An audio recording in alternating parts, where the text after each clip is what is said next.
I'm here to discuss the so-called flying saucers. The whole fleet of them, what do they say? Oh my God.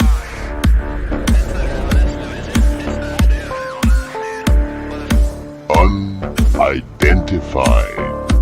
The acquisition of unwarranted influence, whether sought or unsought, by the military-industrial complex. Anomalous. We have spacecraft from another species. We do, yeah. How many? Quite a number. Since 1947, we have received and analyzed between 1 and 2,000 reports that have been made by credible observers of relatively incredible things. Podcast.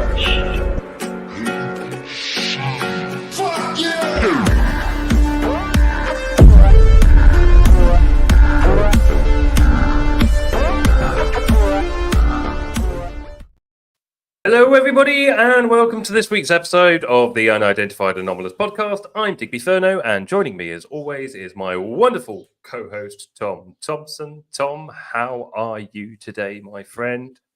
I'm all right, man. You know, it was a long week.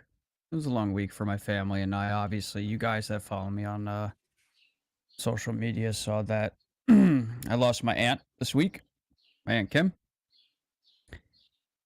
I've said a lot in my posts about what actually happened, so I'm not going down that particular road today. I prefer not to. It's my dad's sister. I just wanted to express publicly, at least, how much of a brilliant, she was like just such a brilliant, intelligent woman. Always so fun to be around. You know, she would come out. She lived out in California, just south of San Francisco in Mill Valley, and every couple of years, she would come out with like my cousins, sometimes my uncle, but he was a very, very busy guy too. And you know, they would stay at my house for a few weeks, and you know, we'd go on vacation together, and we were going to be doing that. At the end of next month, she was coming out, and she left us very suddenly. So when stuff like that happens, it kind of puts everything on the back burner for a few, right? Like, I'm always so busy. I'm doing the editing with Darcy. I have the show. I have my channel. I'm in the monologue competition. There's just so many different things that I'm involved with right now. And then that happened. And it's like time freezes. So, you know, I don't know what happens. Obviously, we don't know what happens when we ultimately pass away, but if my Aunt Kim is out there somewhere in the universe watching, just wanted to say that I love you, and I will miss you, and hopefully we'll be able to meet up again sometime in reality. She was just a really awesome person. Such an amazing outpouring of love from her coworkers on Facebook, which was just amazing to see how people had such nice things to say about her.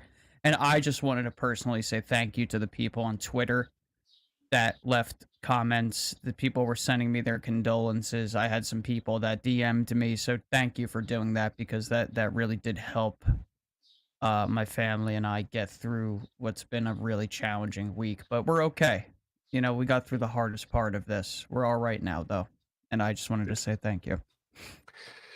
Good. Yes, indeed. Thank you, everybody, for showing support to Tom during this terrible time for him and his family. But we are here together. We are still here. We are fighting have a good forwards. one today. We are going to have a good one today. We've got a guest coming on today that I'm personally really looking forward to, a gentleman by the name of Mark Attwood. If you don't follow him on social media, on Twitter, anything like that, you really should. I think his handle is at Mark Attwood. He's coming on today to talk about his new book, and he's also coming on to talk about the spiritual side of the phenomena as well. He lives in somewhat of a UFO hotspot as well, so he has quite regular sightings, which is going to be really interesting to hear about. We've got a short little intro to a documentary that he's done, which we'll play in a bit just before he comes on. But Mark's a really, really interesting guy. He's a really open-minded guy, free-thinking guy. He's funny. I think this is going to be a really good episode. I can't wait for Mark to come on. He's coming on in about 25 minutes. So, excuse me. So let's go straight into this week's news, shall we, Tom? Without further ado, let's get things going before Mark joins us. Beyond the mundane. So this week's news, bit of a slow week in the world of UAP news this week, Tom, wouldn't you think? Yeah, a little bit. Again, it always ebbs and flows. Things come and things go, and then it gets quiet, and then all of a sudden there's a big story and whatnot. But obviously, one of the biggest things that people are talking about right now is the UAP disclosure fund, obviously, which there's, I can see, and again, I'm very unbiased. Digby and I are both very honest about our feelings and such. So, like, obviously, we support the idea, like the main backbone of what that's supposed to be. However, what I think I would personally like to see, and this isn't so much, it's not a complaint. It's a friendly, respectful critique from someone who supports disclosure. That's all this is. I feel like there needs to be maybe sort of like an optics campaign as far as what this is really going to do, where the money's going. Like, just a layout of that, right? And that's all. That's all I'm saying, is that, like, when people have a really definitive idea of where their finances are actually flowing to, I feel like there's more faith that's put into organizations like that. I know people who tend to not donate to charity specifically because they're worried that their money's just going to end up in the hands of, greedy CEOs and such, right? And I'm not saying that's what this is. Yeah, of course. You give someone a layout, it's different. I'll give you a really good example of this, Digby. There were these two girls standing outside of a complex where my job is at. This was like a few months ago, and they were part of a charitable foundation, but the way that they set it up is like it gave a complete outline of exactly how every cent was going to be spent that they would be donating, and how it could be tracked, and you could see things being ordered in real time. When you do stuff like that, I feel like it creates a better bond between the people donating and the people benefiting from the donations. Like, obviously, we support trying to put, funds in the pockets of whistleblowers to maybe help protect them or get them out of trouble. That, whatever it may be, some of these guys are having quite a difficult time even getting their benefits from, like, the VA, which is preposterous in my opinion. That should never be a thing. Yeah, so just lay that out. That's all I'm saying, and I think they will. Yeah, Maybe they just wanted to get it out quickly. It's interesting to see where the money's going to go. I agree, and obviously this news about the disclosure fund came out before last week's show, and Tom and I spoke about it before the show, and I put it to Tom and said I don't really want to touch on it this week because I didn't feel that we had enough information to talk about it properly. We were already seeing people on Twitter being negative about it and making it look like it was a bit of a cash grab. But the fact remains that, these things cost money. And, having a movement like this needs funds. So those funds have got to come from somewhere. And there was a guy on X, Joshua White, that's at jwhite88, if nobody's following him, because it was the best breakdown that I've seen of the disclosure fund, how it's recorded, and what kind of a fund it is that's set up. Tom, do you want to just run through that? And there's a few points here. I think there's 7 or 8, and then we can just sort of talk through them because I think it's really good to get this out and get people's opinion on it. So we have this layout here. It jumps around a bit, so it might sound grammatically a little strange, but Hey, Fringe. I see Fringe in the chat. She said, I had Hey, a Fringe. strangely difficult time finding the live broadcast. That's really weird. Well, You we're could here. just And go so to are my you. page and I'm going to have a word with the reptilians after the broadcast. Ugh, bastards. And my handlers. Yeah, we'll get to that That one in wasn't a bit. shot at anybody or anything, but no big deal.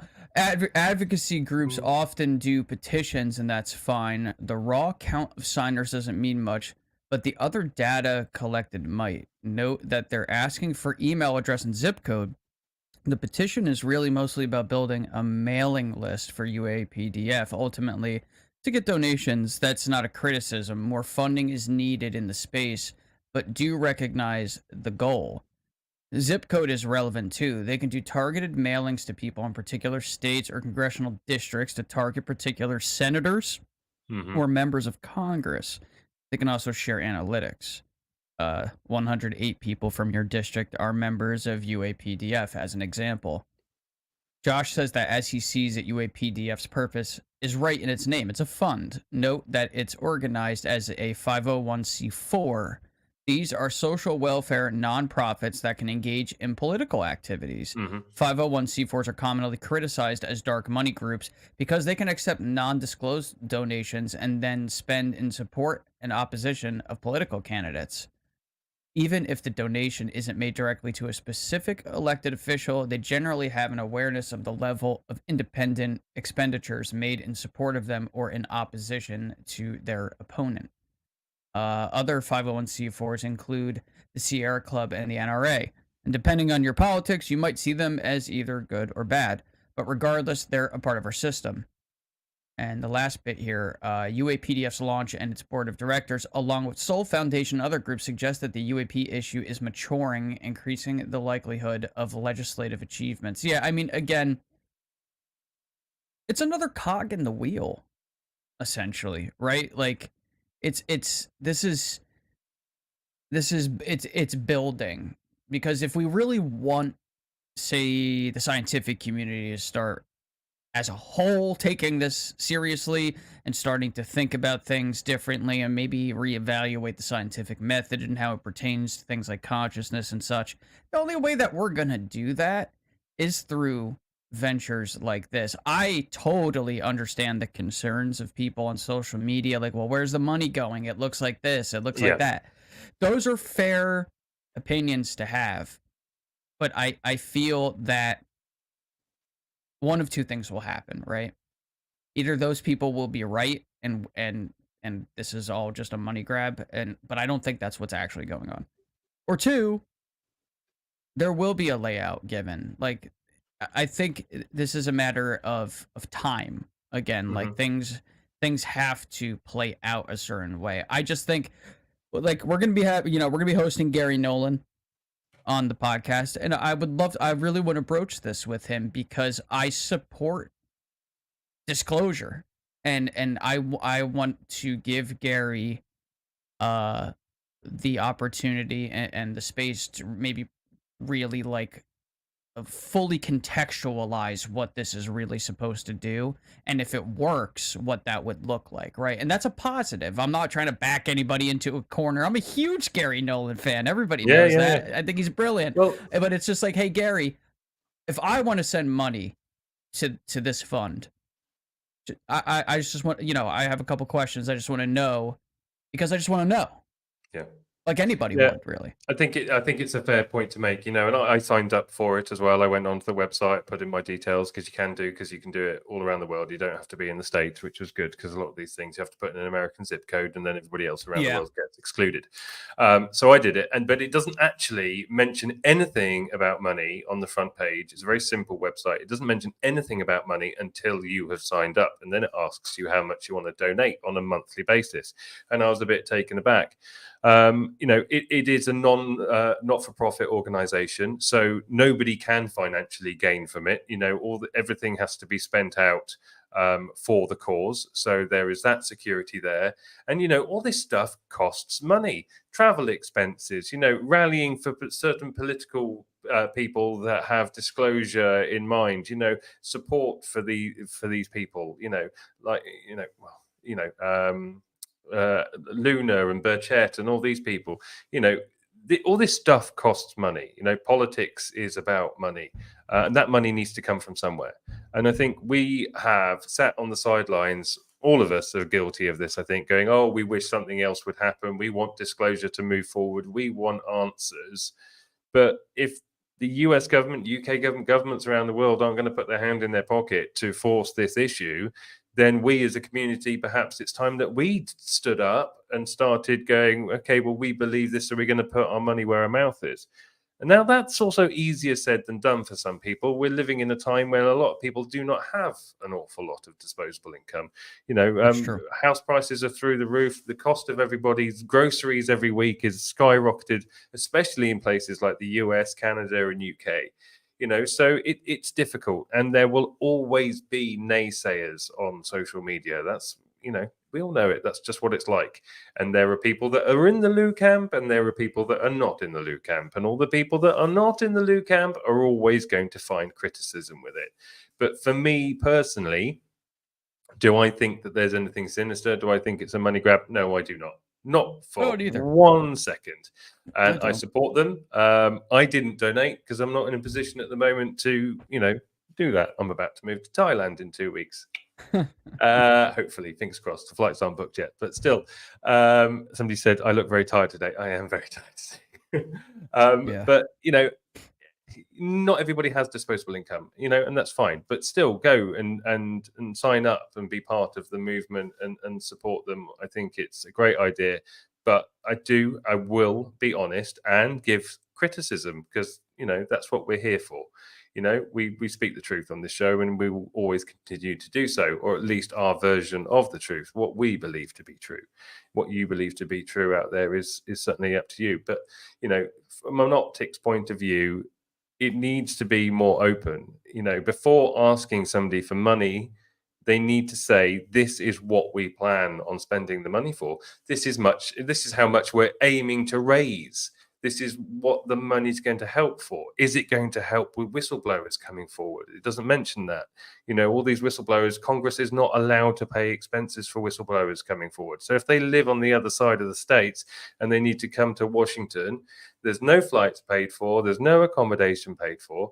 All on the back of that, you've got people that are potentially looking at losing their jobs or have already lost their jobs, potentially losing their pension or their 401k or whatever you call it over there in the States, and then you're not giving them the means to fund them coming, which is preventing an awful lot of them. And Tom, this is something that we're working on in the background and hope to have something out soon, because I'll be honest with you, what we were aiming to do, we are now holding back on a little bit because the disclosure fund has just come out, so we're holding back on our movement because we want to make sure that this gets the time and attention it needs, and also, quite frankly, so that it doesn't take away from what we want to do.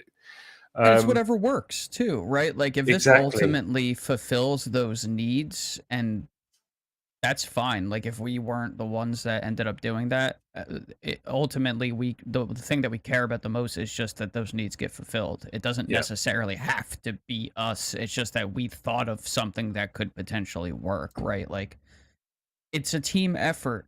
That's what all of this is. And again, I think I'm pretty confident that when we have Gary on the show, that we'll get a really good layout of what this fund is really going to do, as far as like specifics. And let's think about it in terms of some of the people that are on the board.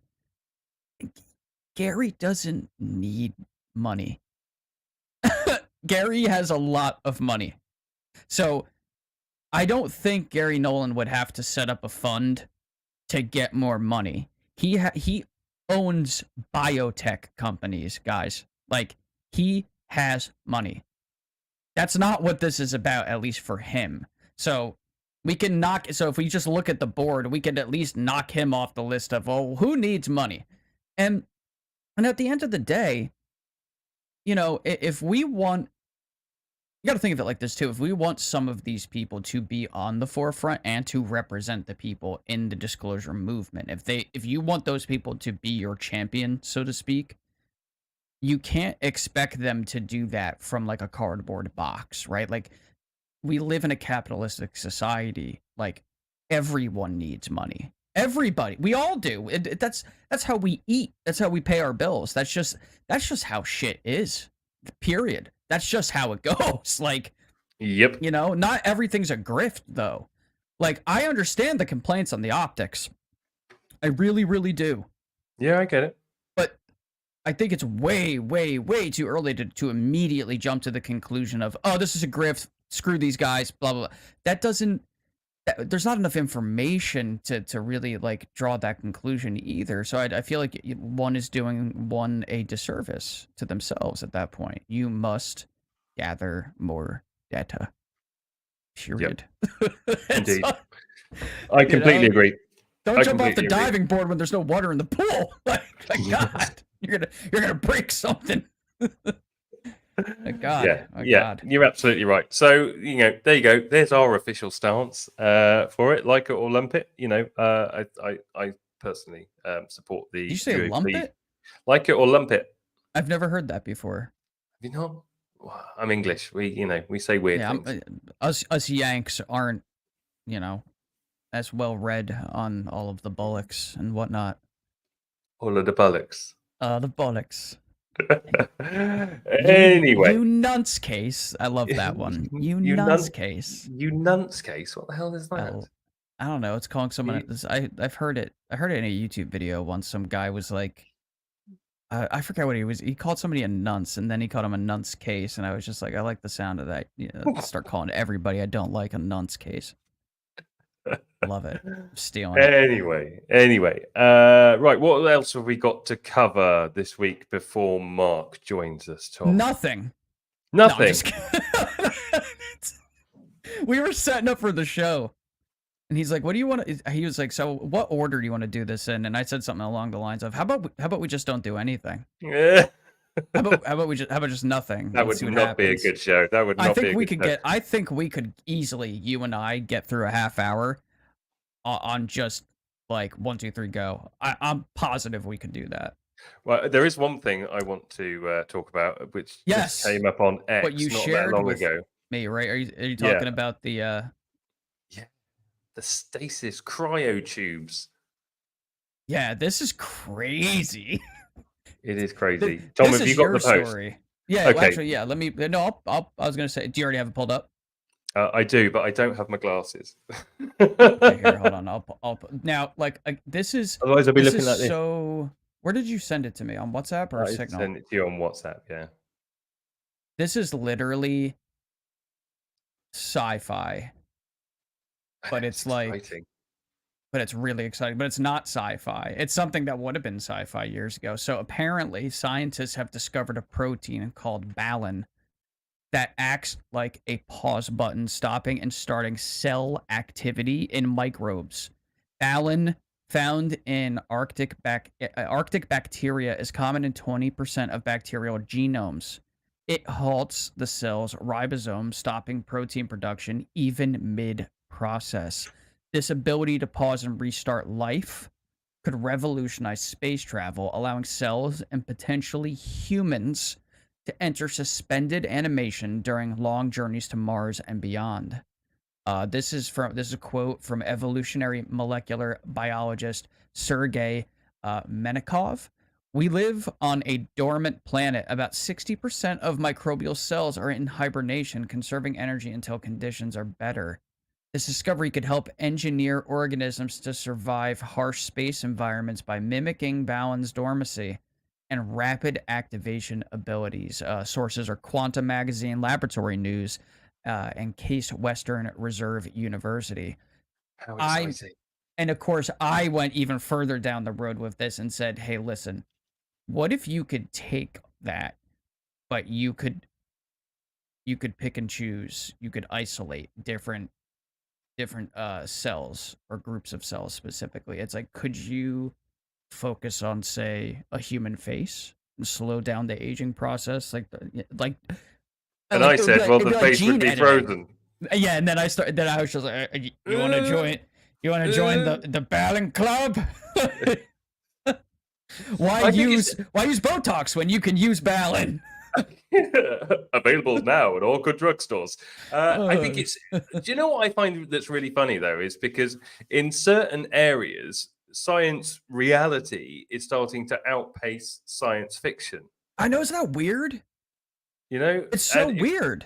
we already see it now. I mean, look at the original series of Star Trek, and look at the way that they've now had to update it in the new series, Strange New Worlds, because all the technology that was being seen back then we're already outpacing it now. It's Well, and listen, I don't know if you've ever heard this, and again, I don't know if it's true, but I think it's pretty cool.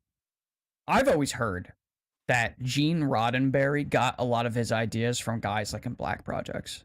I've heard that for a very long time. Maybe. Very long time. He was a dodgy character, though, wasn't he? Let's face it. Roddenberry was a very dodgy character indeed. Yeah, I've seen some very wasn't he like an interviews. actual devil worshipper? Yeah, I think so. And Like he was like a huge fan of Satan, like actually. Yeah, and he said some dodgy things about kids. So maybe we will just bypass that one. Yeah, we'll leave that for now. It's just I always found it really interesting. In that camp with all the rest of the Hollywood weirdos. This makes me think of something though. When we had Sheehan on the show, when Danny was here with us, remember he was talking about briefing people in Hollywood? Yes. I'm telling you, man. Like there is definitely like a line of communication between like the very like unacknowledged special access programs and media.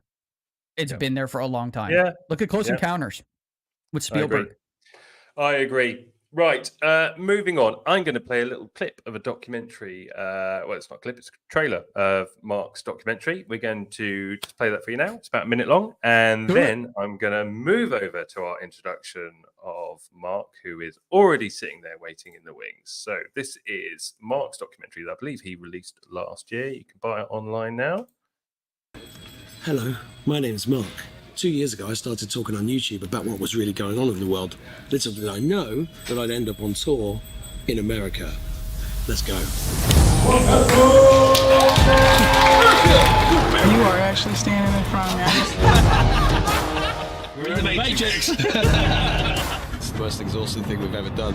We've got well over 1,000 rounds a day. 3 hours sleep's killing me, bro. Guess we ain't in Kansas anymore. And the rain just boom.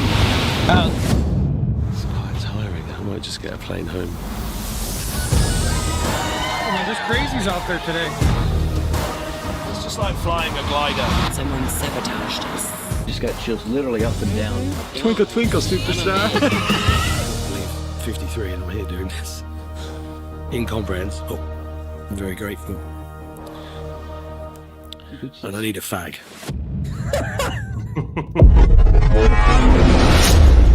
This week's guest. Our guest today is a man of many talents. He's an accomplished poet, the host of the popular show Adventures in a Cosmic Suit, author of God Wins Spiritual Poetry, and co-author of Weapons of Mass Protection. He is a self-proclaimed freedom-loving, troublemaking, poetry-churning, pain in the arse. He's Mark Attwood. Mark, welcome to the Unidentified Anomalous Podcast. Hello. Hello. I'm very happy because Macron has just quit. Oh, is he really? Really? Yeah. Literally? He just quit. Just now. Oh, wow. Really? That's really live news. It's happening here. Is it because he saw Biden take a Trump? Wait, there's a pun. A dump on stage. It's probably because his husband forgot to put a dress on. We started off strong. This is going to be fun. We have really started off strong. Okay, right, okay. Hello, Digby. Good to see you again. Mate. Hello, Tom. It's good. It's nice to meet you, Mark. Nice to meet you indeed. I think I caught that you lost your auntie, so my commiserations there. Oh, thank you. I really appreciate that. I think she would have really enjoyed our conversation today, so thank you. I phoned Mark yesterday because I wanted to have a chat with him prior to the show, just so we could put some boundaries in place so we don't get demonetized straight away. But I ended up having an hour-long conversation with somebody that could have been my best mate from school. It was a cracking conversation. I absolutely loved it. So I want to thank you for that, Mark, straight away.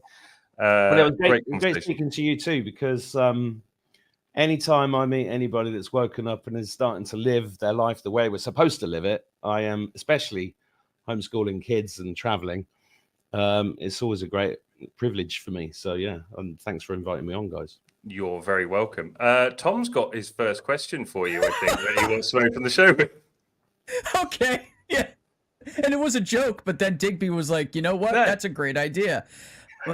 Mark, you know, I'm going to use one of them. What the fuck is going on in the world? How long have you got? Yeah, about an hour and a half. As long as you want. As long as you want. What really, though? It's like, what is happening right now? Why? There's so many different things going on. Like, but why are things so crazy? Why? Well, I don't think anybody who is a human being here, and that's only a small percentage of the world's population, I think, actually has the true answer. And I think that's on purpose. I think this place is a school, and I think we chose to come here and go through this madness in order for our souls to develop. Have I got any proof of that? Yeah, I've got lots of it of my own, but you know, it's an individual thing. And one of the things that I kind of go on about a little bit is you're the only person here. So I know exactly what you mean. You're creating everything, and everything is for you. All the death and destruction and madness and everything else.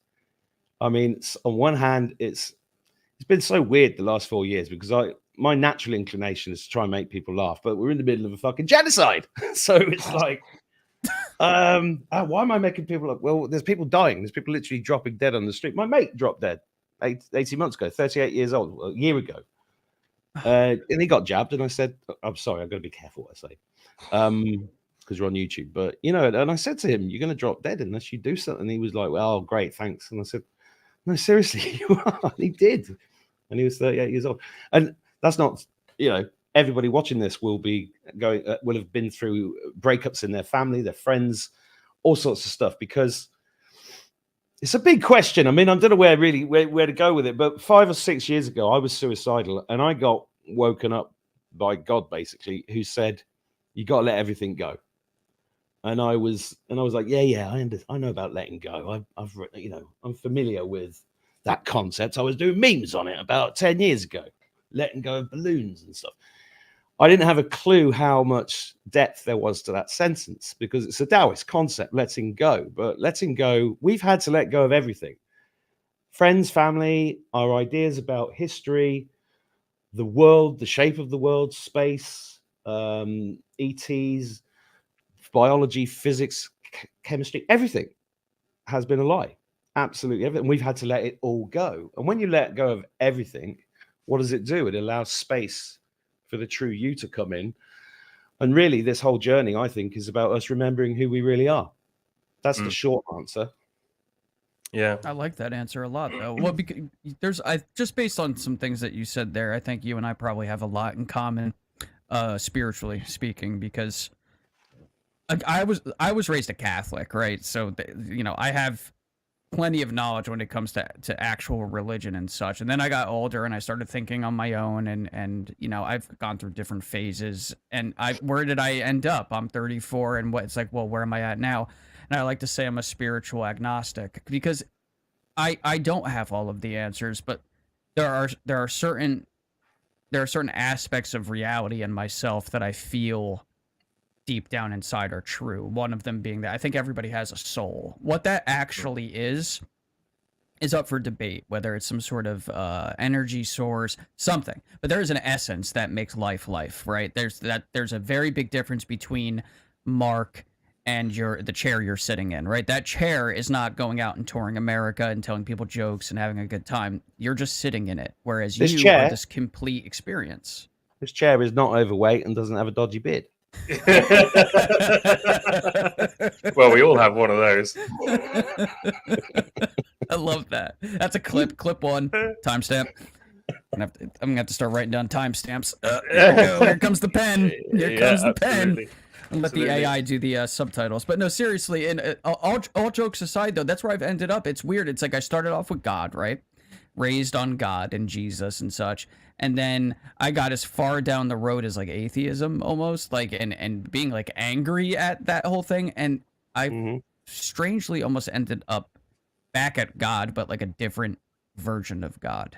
Like it's more for me, it's like the consciousness field source, but it's now I feel like that better explains some of the things that I've actually experienced. I'm an experiencer between UFOs and the paranormal. So it's like these are things that we've all human beings have the ability to have these interactions. We don't have control over when they happen most times, but then we're told in school, it's like, yeah, that's rubbish. No, it's not real. And then it's like, well, wait a second, but that goes against what I'm actually experiencing in life, right? That's one of the first big problems that I had was like what I was being taught in school. I kind of realized it was bullshit, like really early on. They're not teaching me anything useful. You know what I mean? Like they taught us how to write a check. And I said, well, I'm in 8th grade and I'm like, well, by the time I'm writing checks, we might not be using those anymore because technology but no, checks will be around for like another 50 years. And then it's like, well, I haven't written a check in like 25 years. Right. So well, school doesn't teach you anything you need to learn, which is why, But that's by design. You know my feelings on this. If school was actually worthwhile, they'd be teaching you how to, lead people, motivate people, how to run your own business, how to fill out taxes, and all that sort of stuff. Well, yes, exactly. I knew you were going to say that, but in the general eye of the people, what they don't teach you anything that would be useful. They teach you a load of history that you're not going to need, and they teach you how to sit there and be good little servants and work in factories and do all that. But that's something for another day, for another channel.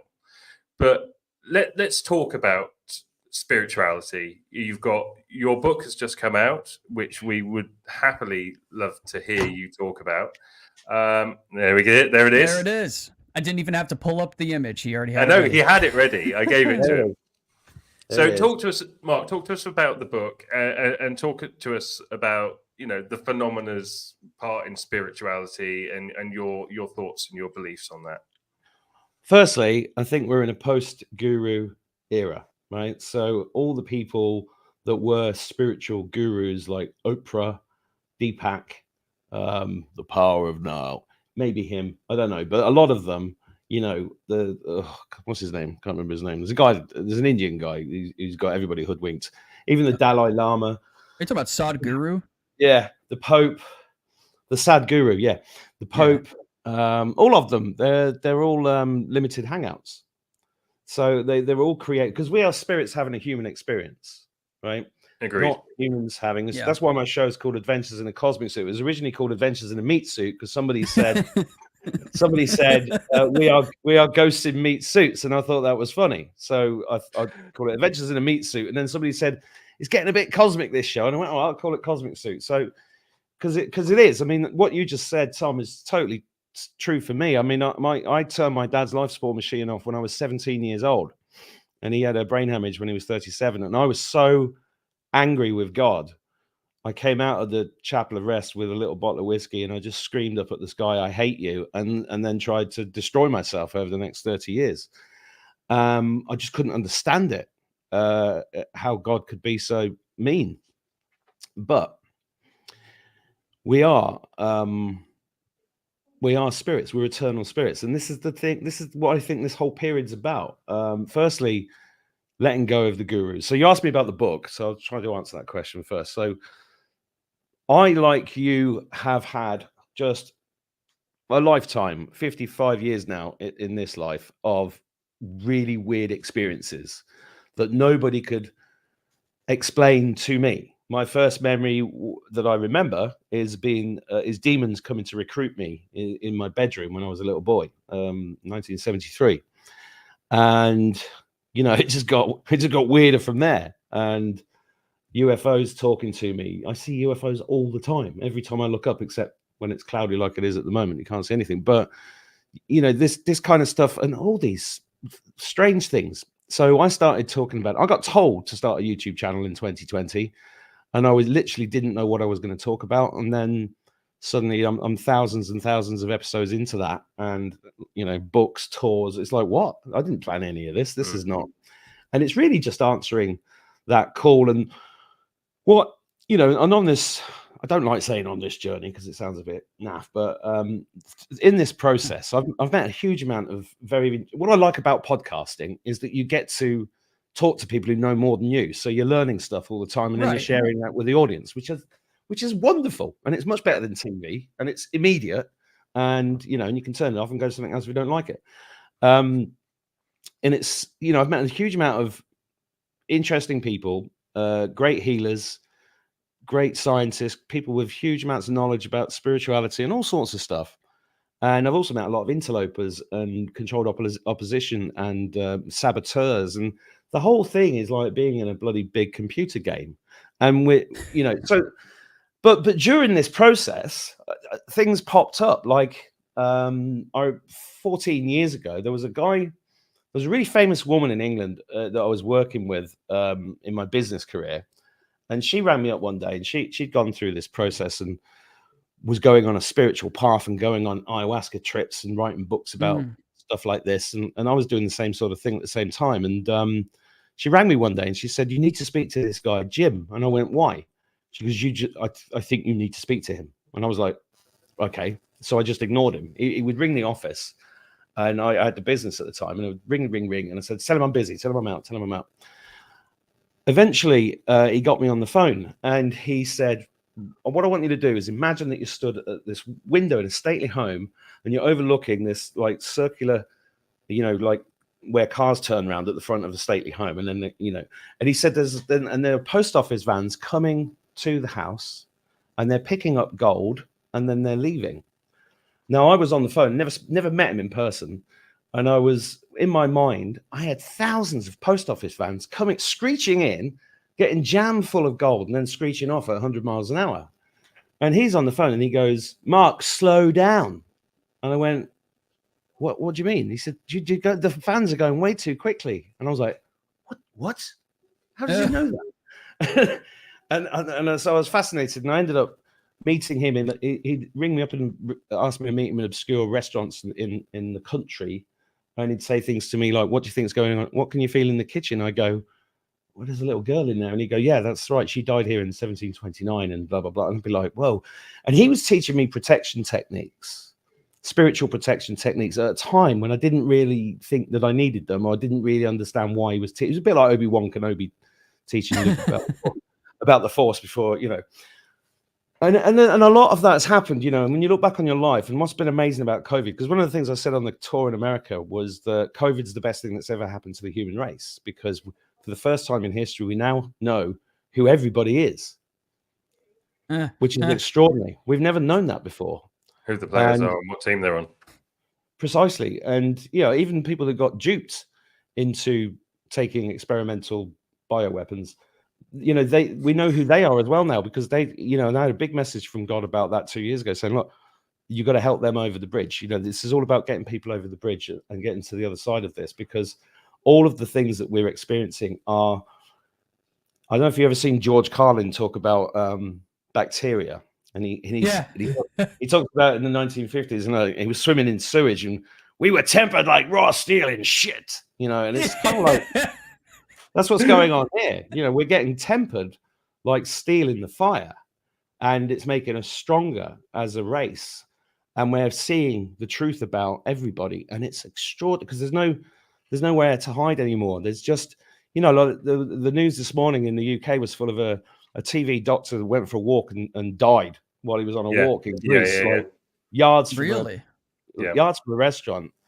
My heart goes out to his family but he was pushing this and these 4 years ago, 3 years ago, 2 years ago. And, I don't want to cause anybody any upset, but, it does look a little bit strange. And I do think I have been saying for quite a long time that as the truth comes up, people who've been complicit in this are going to either take themselves off or, disappear. Yeah. And that's you're not the first person that suggested that to me today either. Funny things happen, and this happens in all sorts of areas. I mean, we talk about whistleblowers a lot, Tom and I, obviously with the UAP subject, but there's whistleblowers coming forward from every direction. I swear a year ago I never even heard the term whistleblower, and now everybody's got a whistleblower. Every company's got a whistleblower. Pfizer's got a whistleblower. Boeing's got whistleblowers, and then they die. And then they die, right? Yeah. And somebody said to me ages ago, "Why is it that why is all this bad happening in the world now? Is this the point where everything is the evil that bad in the world right now?" And, and my answer was, "Is it worse now, or are we just seeing it more now? And are we just seeing it more now because actually the truth, the good, is coming out?" You can't fight something you can't see. There's too many questions going on with too many different subjects around the world at the moment. I'm not going to sit here and say I have the answer to any of them, because I don't. I have my beliefs, but they're not founded on an awful lot of fact. And so, I have my personal opinions. I tend to sit on the fence unless I feel like I'm an authority on the subject. I think there's too many people out there who think that they are an authority on a subject and push a narrative without really knowing their shit. So I tend not to be it, which is why we invite people like you, who I feel are an authority on certain subjects, to come and speak about what they believe and allow other people that are watching to come up with their own answers, make their own minds. Well, I was just laughing at Paul S saying all the answers. Cheers, Paul. We love. That's our buddy Paul. That's our buddy Paul. He's so great. No, he, he does have all the answers, so that is true. I bet he does. Well, this is the point. He's a three-letter agency employee. But anyway, never mind. But that's the point I was saying about, to answer the question about this book, because one of the healers I met, she's a shamanic healer in Dublin called Abby, and we became pretty good friends. She came, I did a couple of shows at the monastery in Manchester, as well as the American tour, and I did a show in Birmingham, and these were big shows. People came from all over the world. This was the extraordinary thing, and it was like, I've been a public speaker for most of my life, but I was a stand-up comic when I was younger, so it was like, I'm getting kind of like comedy again, but except talking about genocide and God and UFOs and stuff. And she said to me, look, people are really struggling with spiritual protection. Do you want to write a book about it? And I said, yeah, that'd be great. But we did it from the point of view of not saying we know everything. We're saying, well, we've learned these things in our lifetime and they've been really useful. So we put that into a book format, like it was a conversation between me and her. And we don't agree on everything either, which is great, because I'm all about people not necessarily agreeing. Because we're in a post-guru era, and it's really to just help people. It's like a practical book telling the story of how we got to where we are, discussing things like demons and God and stuff like that, but then going into, look, this is what worked for me, and this is what worked for me, and then just teaching people pretty simple techniques that can help us get through this, because this is 100% a spiritual war. This is in the 3D, as you look around you, it's a very unconventional, strange time to be alive. But in many ways, this is a healing crisis that the human race is going through. And when you get ill and you heal, everything comes to the surface. This is why when you get the flu, you feel like shit, and you've got to cough up all this phlegm and sweat, and you can't walk, you got a headache. That's what's going on. Everything's coming to the surface, which is a necessary process for us to heal from this takeover, because we've been living on a farm. We've been living on with a machine called the reincarnation wheel that has just recycled us and literally feeds off not only our fear, energy, loosh, whatever you want to call it, but also the literal blood of our children. I mean, the thing that gets me up every morning is that there's 22,000 children every single day since the Second World War have gone missing. That's official statistics. Every day? Every day. That's a billion. I've seen that. That's a billion children. Oh my God. And they're the ones we know about, because they grow them underground as well. And, this is, I'm not going to say the A word because we're on YouTube, but that's the biggest industry on this planet. And I don't. Oh, I know what you're talking. Okay, I know what you mean. I know. And I don't. I've got 5 children, and I refuse to let them grow up in the New World Order. I'm just not. It's just not happening. I'm just not going to let it happen. And I've known about it for 30 odd years. And it's like, when this happened 4 years ago, the C word, I knew exactly what it was. And I was like, oh, here it is. It's actually here. Shit. I've been reading about it for years. I've been telling people about it. It scared the piss out of me too when it happened, because I'm going to throw caution to the wind for just a moment. I'm going to be that guy for just a second. Like, 2 That's like 3 months before the pandemic reached American shores, before it actually, like before the first case was in the United States, and actually prior to the very beginning of it in China, essentially, right? I remember being in my Discord server, and there was a guy that used to follow. At the time, I was mostly just streaming games on my YouTube channel, which was very different than what I do now. Obviously, there's a whole different story. But he would hear me in the midst of playing, like a Star Wars game. He would hear me talking about, different conspiracies, and people would ask me things. And he was like, I came across something that I think is kind of weird. And I was like, send it over. I'll have a look at it. And it was an outline of Event 201. And I'm like reading through it, and I'm like, this looks like a goddamn battle plan. I'm like, this is really frightening. Why are they like practicing this? And then like just a couple months later, the pandemic hits, and I'm like, is that real? Like, am I an asshole for saying that this is a little strange, right? Like, is this really a coincidence? Like, they literally. So for those of you that don't know what that is, and again, I'm throwing caution to the wind here, and typically people on this channel don't hear me talk about things like this because I specifically. You said you weren't going to as well. But this one always bothered me. I'm a rational individual who has had very strange experiences in their lifetime, but at the same time, I also know that not everything is a conspiracy, right? Like, we can recognize that sometimes if you let yourself go too far down the rabbit hole, everything becomes a conspiracy, but that's just not true. But Event 201 was like, it was basically a practice operation for what would happen in the event that a coronavirus pandemic out of China were to basically go global. And like and they brought in different people from different industries, and they basically like laid out like a storyline, and they all sat around a table and they talked about how like this area of society would react to it, how economics would react to it, right? But what got me is that they go and they do that, and then a couple months later it happens, and then I'm reading through Event 201, and I'm like, okay, so it says here that next this is going to happen, and they're going to blame that on this group of people, and then it would happen in real life, and then I'd read the next part, and then it would happen, and I'm like, what the fuck? I'm like, this is a coincidence? I'm an asshole for being a little concerned here? Like, it's happening exactly how they laid out this document in real life. Yeah.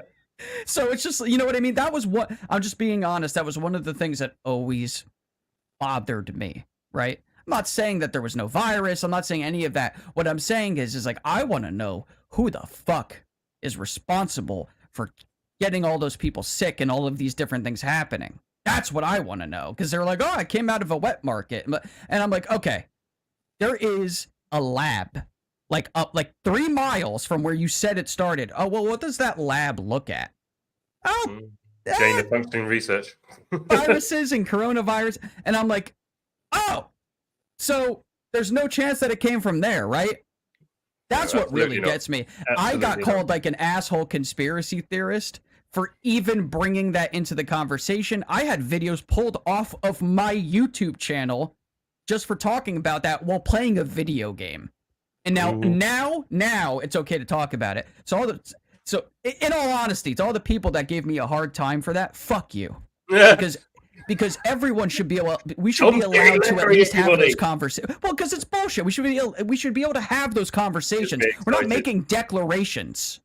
We're just having conversations about things. That's the problem I have. People should have the right to speak about it. Period. No one should be able to come onto my fucking channel with Digby and be like, well, you're not allowed to say this. No, I should be able to say whatever the hell I want. And if you don't like it, shut it off. That's all I'm saying. Tom, you just used 3 of our 5 allowed F-bombs in that one sentence. Good. Oh, this shit is getting clipped. You are going to be promoted as an anti-vaxxer, conspiracy theorist, nut I never job. said anything about vaccines, did I? I never mentioned a vaccine. No, absolutely. At all. No, absolutely not. No. I'm just saying, people should be able to have a discourse, is what I'm saying. There Oh, we go. look at that. It wasn't said. It was just put up. 1896 that was published originally. Oh wow! Not that side, obviously. 1896. This is they knew years ago. This is the first poetry book in history to have 27 pages dedicated to one word. Do you want to know what it is?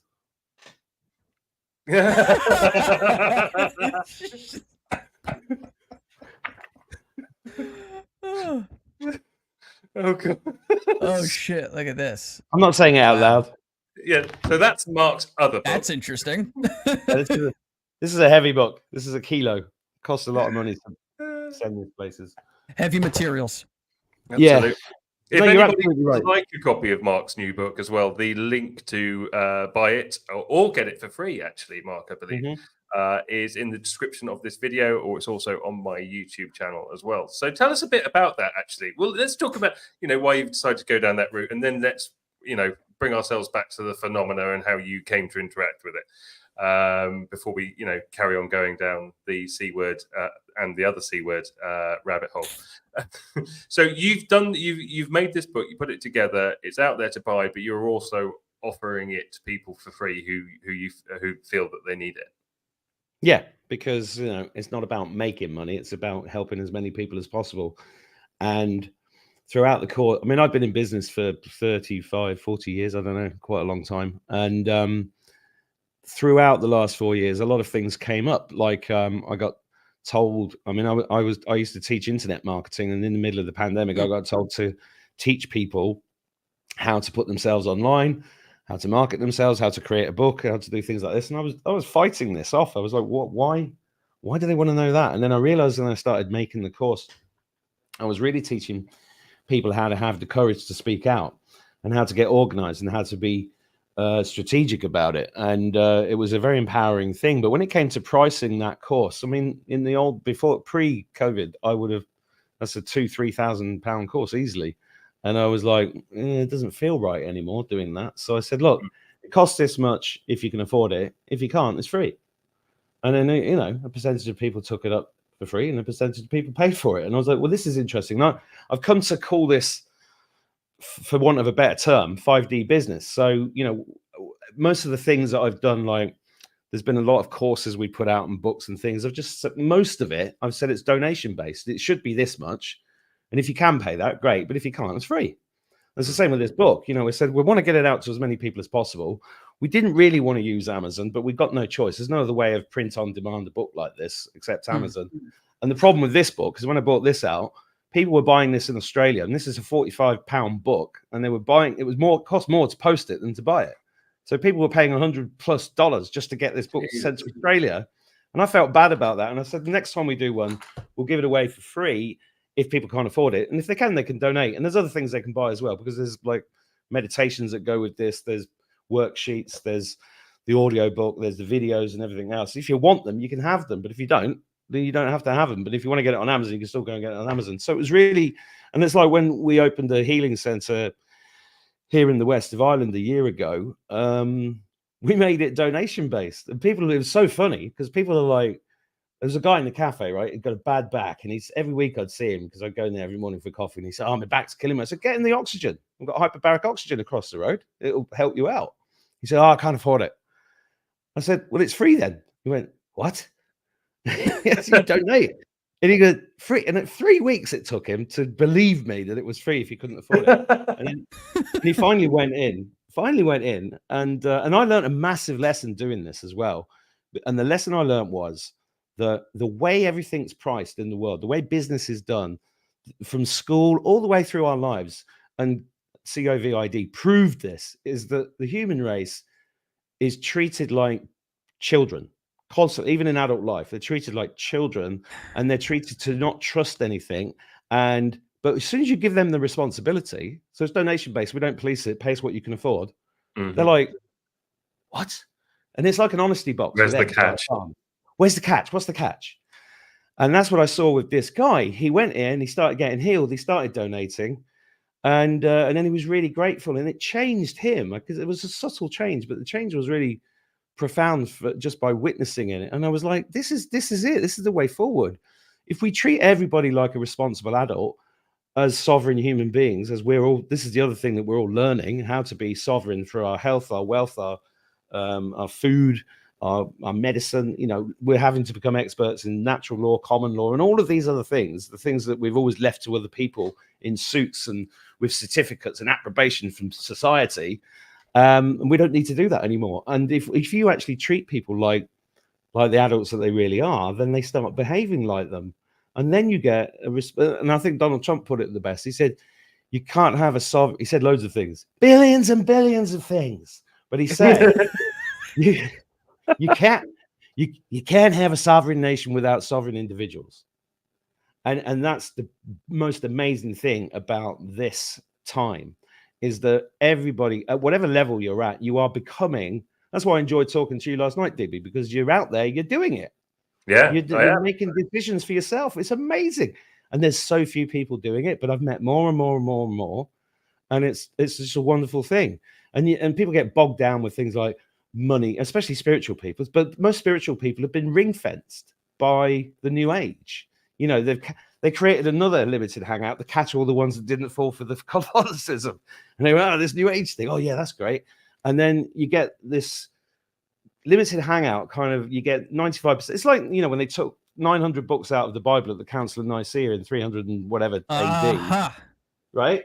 This is exactly what they do with everything else. It's the same with the truthing movement at the moment. You've got some people, I think you said something similar earlier, in the disclosure movement, you've got people giving you a lot of truth and then just keeping that little bit out. And this is repeated all over the world. You look at Think and Grow Rich by Napoleon Hill. Andrew Carnegie took out the most important bit of that book so that people would know 90% of it, but not all of it. And that's that little piece missing, keeps everybody confused and lost. It's like catering. You know, I'm catering background, and it's like Gordon Ramsay and all these high-end chefs who write their cookery books. They always leave out key ingredients so that you can never cook quite as good as they can. Is that true? Yeah, absolutely. Man, that irritates the piss out of me, I swear. Worked with some of the best chefs in the world. I mean, you might not know him, Tom, but Mark, I'm sure you remember John Burton Race. He was in the I know who that is. Yeah, okay. So he used to work for me. I was manager of a restaurant, and he was employed externally to come in and work. He was a character to work with, but yeah, they do. They leave out all the tricks of the trade, you know, all the important steps, and it's the same with everything. If you've got something, a lot of people don't want everybody to have all of what you have. Otherwise, you're not special, relevant, or important anymore. And it happens throughout the world all the time. Well, what happens if you don't care? You know what I mean?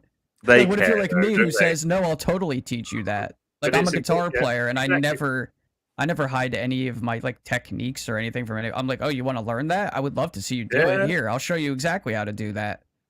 I guess that's why I'm not famous like Gordon Ramsay. Yet. Yeah. No, I was the same in my internet marketing career. I literally taught everybody everything, gave them everything.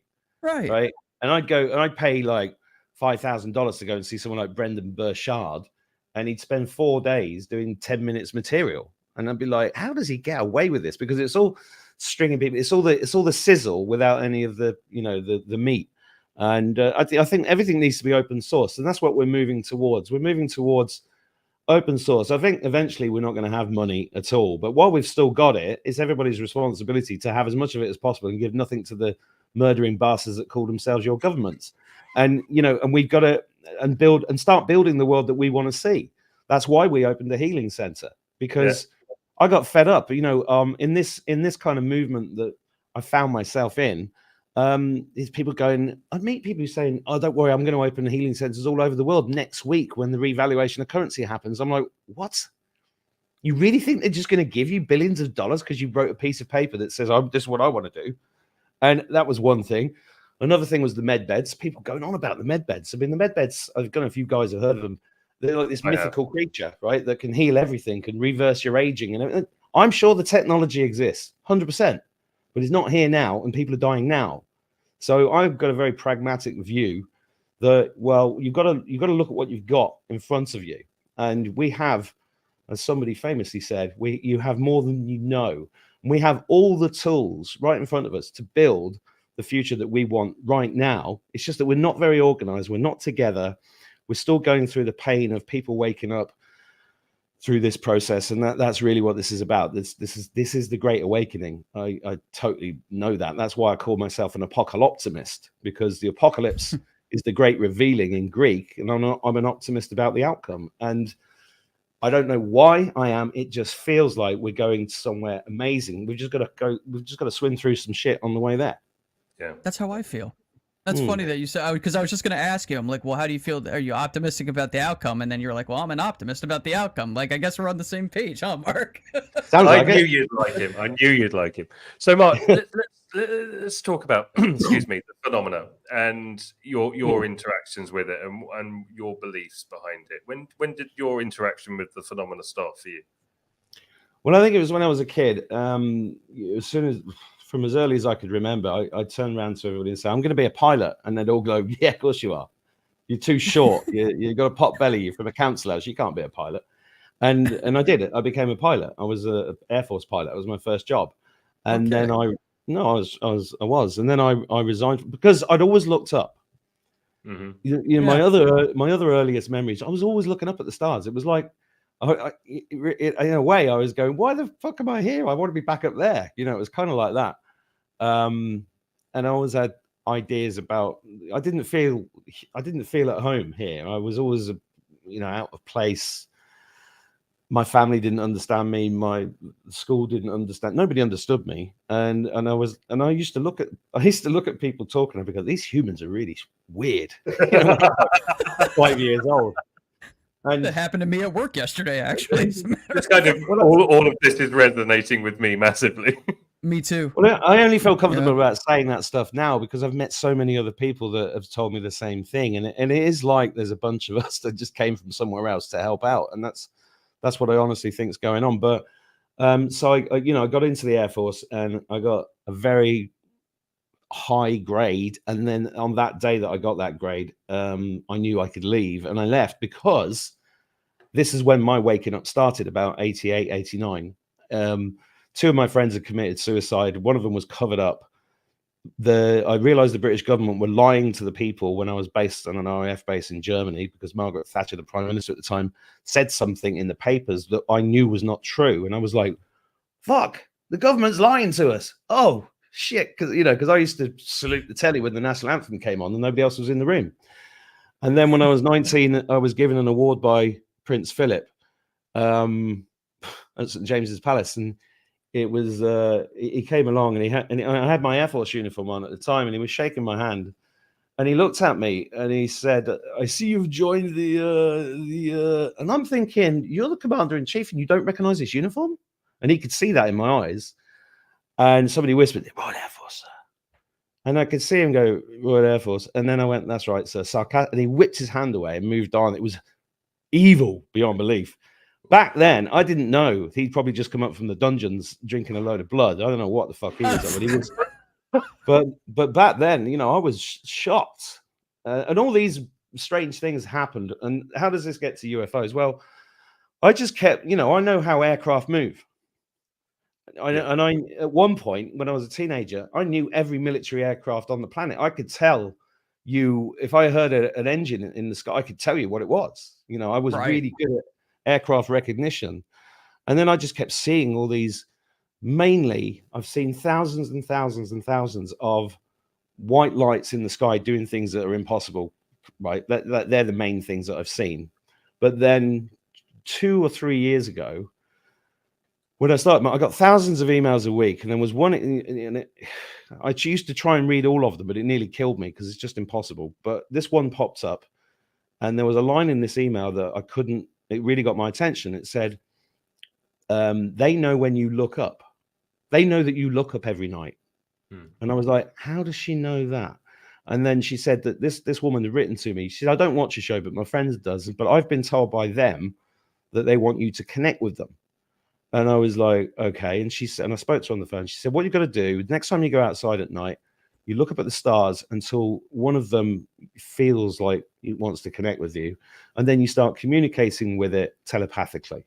So I'm out the back with a fag, hoping nobody's looking, right? And then I'm looking up at the star, and then I'm like, oh, I can feel that. And then I start, And she goes, just ask it to move left and right and then up and down. And if it does, then you've connected and you can feel it. And then just have a chat. And said, and don't feel like you're below them, because they think you're amazing for being here in this crazy earth plane that we call home. So I did this, and it was moving left and right and up and down. And then while I was looking at it, there was a flash of light in the sky over here. And I turned to look, and what I heard was, did you see that? And I said, yes. And then I turned back, and then there was another flash, and I went to look at that again. And I heard, did you see that? And I said, yes. And then I didn't speak. It was all telepathic. And then they said, are you afraid? And I said, no. And as soon as I said that, this light just popped up. Beautiful. Hard to explain. It's like a white light, but it's a white that you wouldn't see here. And it kind of moved across the rooftops. And I was just watching it with both my chins on the floor. And it was going along like this. And it was just a beautiful silent moment. And it was only about 300 feet in the air, but it was big. It was really big. It wasn't a star. It was moving really slowly, and it was just gorgeous. And then suddenly the sky lit up, and then this thing appeared, and it was a big triangle with rounded corners like this. And it was a kind of burnt orange color, and it was covered in hieroglyphics. And I just stood and looked at it for a split second, and then it just Star Trek's off. Sorry to bring up Roddenberry again, but it's Star Trek. And he got told to write Star Trek when he was in Ireland. That's another story, but we'll come back to that. Anyway. Oh, that's interesting. But ever since that moment, I was just totally chilled out, because you can, and I've seen loads of other things, like a dragon flew across here 2 years ago and made of white light, just flew across our heads. You know, I've been to film elementals appearing in people's gardens and just tons of stuff. I can't even remember most of them. Elementals are interesting. I had an experience with an ex-girlfriend that in the midst of that, she was like, yeah, that's what that was. And I'm like, oh, is that it? But it wasn't, that one wasn't friendly, we'll say. But yeah, so you've seen a lot. It's interesting, Mark. I want to bring this up to you too, because I'm curious if this is something that maybe like you're experiencing as well. But like literally for me personally, over the last I want to say 3 weeks, I can't tell you how many DMs that I've gotten from random people across Twitter specifically that are like, hey, I saw this. Now they're around my house, and then they're having family members see things that, you know, weren't believers. Like my mom is the perfect example. I love my mom so much. You know, she's my rock. She fully supports everything I do here with Digby. She knows what I'm into. I've told her about my major experiences. But for her, she never had one of those with a UFO specifically. She's had other things happen. But so she's been skeptical, because I think low key it sort of scares her a little bit. Yeah. And I come home from work the other day, and it's like, you know, my mom's in her 60s. It's like at that point, I had thought I had seen all of her expressions. I had seen everything there is to see: sorrow, grief, happiness, all of it. I never saw this look on her face before. And she had been on our back deck and saw basically two metallic, like tic-tac shaped objects that were flying like this with each other. And then they split apart in like perfect unison. And she's been different ever since. And it's just like she's never... I'm watching ontological shock happening. Are you noticing that, though? Are you having people like that are telling you like they've just had like their first sighting, and they're like, you know, older? Yeah. That's been the great thing about doing the channel, is that I just share everything. You know, everything that's in my head or all the experiences, and if I remember, I do film them in the garden quite often. I put them up on social media, and I get loads of videos from people saying, "Yeah, I've seen it." And people have written to me saying they were skeptical about all of this, but they've started seeing it because they are revealing themselves. And I think it's to do with consciousness and frequency. Agreed. And when you're at a certain frequency, they reveal themselves. I mean, you probably heard of Alex Collier. I interviewed him a couple of years ago, just after this just happened. And I told him about it. And I said, what do you think that was? And he said, it's your future self. And I went, well, that's interesting. And because I couldn't actually tell you what it was, but I know it's not bad, 100%. I felt completely cool about it. And I've had flashbacks of Greys operating on my head and other things like that as well. But that's a very interesting idea, that it's our future selves that are here. And Also, I was in a meeting with some people in Anaheim when I was on tour, and I got told in a quite authoritative way, you know, the don't talk about the ETs. They're not what you think they are. They are, you know, they're kind of from here. And I very much get the idea that time doesn't exist. So this reality is unraveling, which is why more and more people are seeing these things. And they want the answers to them. And so, again, as usual with something like this, you've got a load of people out there putting limited hangouts and making money out of it and stuff like that. Not that I've got anything against anybody making any money, because it's everybody's choice, but it is happening. It's 100% happening. And yeah, what you're describing is happening every day, more and more and more. And there are people out there that want to control that information, but they can't stop it. So it's an amazing time, isn't it? Yeah, it is, and I think it depends on your background to how you describe it as well. I mean, there is, you know, people in the government in the US that are really pushing the whole demonic narrative, and then you've got people like yourself and Dr. Michael P. Masters, who came on our show, who you know, his idea is the extraterrestrial model, which is similar to what you're talking about. That was an absolutely fascinating conversation, and you know, I think personally, I think we've probably got lots of different things interacting with us all at the same time. I think we've got beings from our future coming back to see us. I think there's things on this planet that have always been here, that probably has been here since before we were even here. You know, you've got people that see plasma orbs and light orbs like you're describing, and then you see people who describe seeing physical ships. And you know, so if all of it is spiritual, then why do we need to see spiritual, you know, physical ships? Or is that our technology? There's so many different things going on at the moment, so many unanswered questions. And every next person that you speak to says that they've got the answer, and it's always completely different to the next person you speak to who says they have all the answers. Well, if we had all the answers, we wouldn't need to be podcasting, would we? No, absolutely. No, definitely not. Well, I don't know. I think we'd still maybe be talking about it, but we would maybe a little bit more limited. I don't know. I think we'd be coming on saying, see. It's interesting. It's interesting that you said that, like, reality is sort of like unraveling, because I've been I'm in this competition on X right now where you have to develop a monologue related to the UFO subject, and I was thinking like really deeply outside of like the extraterrestrial model, and where I'm at now, it's like when you realize the minuscule portion of the light spectrum that we see, right? Yeah. Like it's negligible, as I said in my monologue, in comparison to the entire electromagnetic spectrum. And then when you realize that everything that you see around you right now, physical matter, that's 5% of everything else, where there's dark matter and dark energy. It's like, are we really going to sit here and act like there's no chance that there are intelligences that are made out of this stuff that are coming from those places? You know what I mean? It's like, it makes all the sense in the world that there are all these little unknown things that pop in and out, and we see them sometimes. And then when you realize that basically everything that human beings interact with on a daily basis makes up like the tiniest fraction of what's actually in reality that we can measure. Mm-hmm.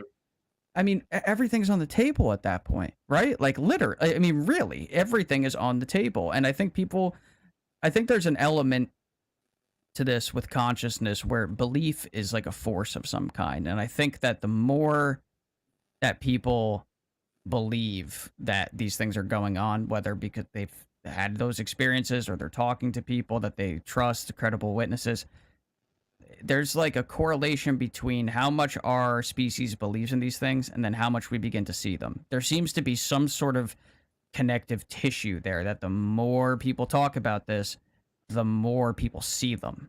And that's I don't know what that truly means. It's just like synchronicities and things like that. Like they're like these forces of nature that we don't quite understand. We're able to define them, but a lot of times mainstream science will chalk them up to being, you know, coincidences or misconceptions and such. But I think that's a mistake. I don't think that's the case. I think there's a lot more going on, and that the open-minded among us are able to kind of reconcile with the fact that we don't know what we don't know, and we're okay with that. You know, some parts of society just aren't okay. Science has all the answers.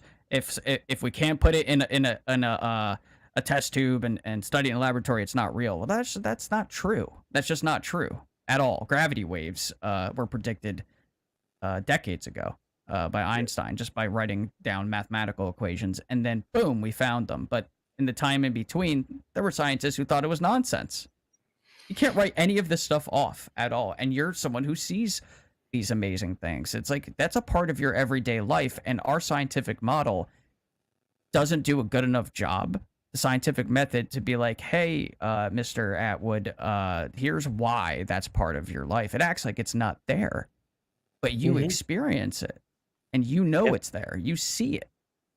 You know, we have to make big changes. We have to make big changes as far as the way that we investigate these things academically, too. Like, we have to, acknowledgement, I've been saying this for the past couple of days, acknowledgement is the first step in that paradigm shift. We have to acknowledge the fact that these things are here on a massive scale. And then we can start doing some actual work, figuring out what they are, and maybe, just maybe, we could interact with them and learn something about ourselves and them. Yeah. Well, it's interesting you say that, because where I am now was the headquarters of the UFO Society of Ireland from 1996 till about 2012. That's cool. And the reason it was set up here is a woman called Betty Mailer was here because there was a UFO crash in the hills near here. And that was covered up. And it also brought another person to this town called Professor Eamon Ansbro. And he's got the largest privately owned space telescope in Europe, I believe, and it's literally just down the road from here. So he's been automatically tracking these movements in the sky here for the last 25, 30 years. And he's published papers, and he's worked for NASA, he's worked for the Russian Space Agency and the European Space Agency as an academic.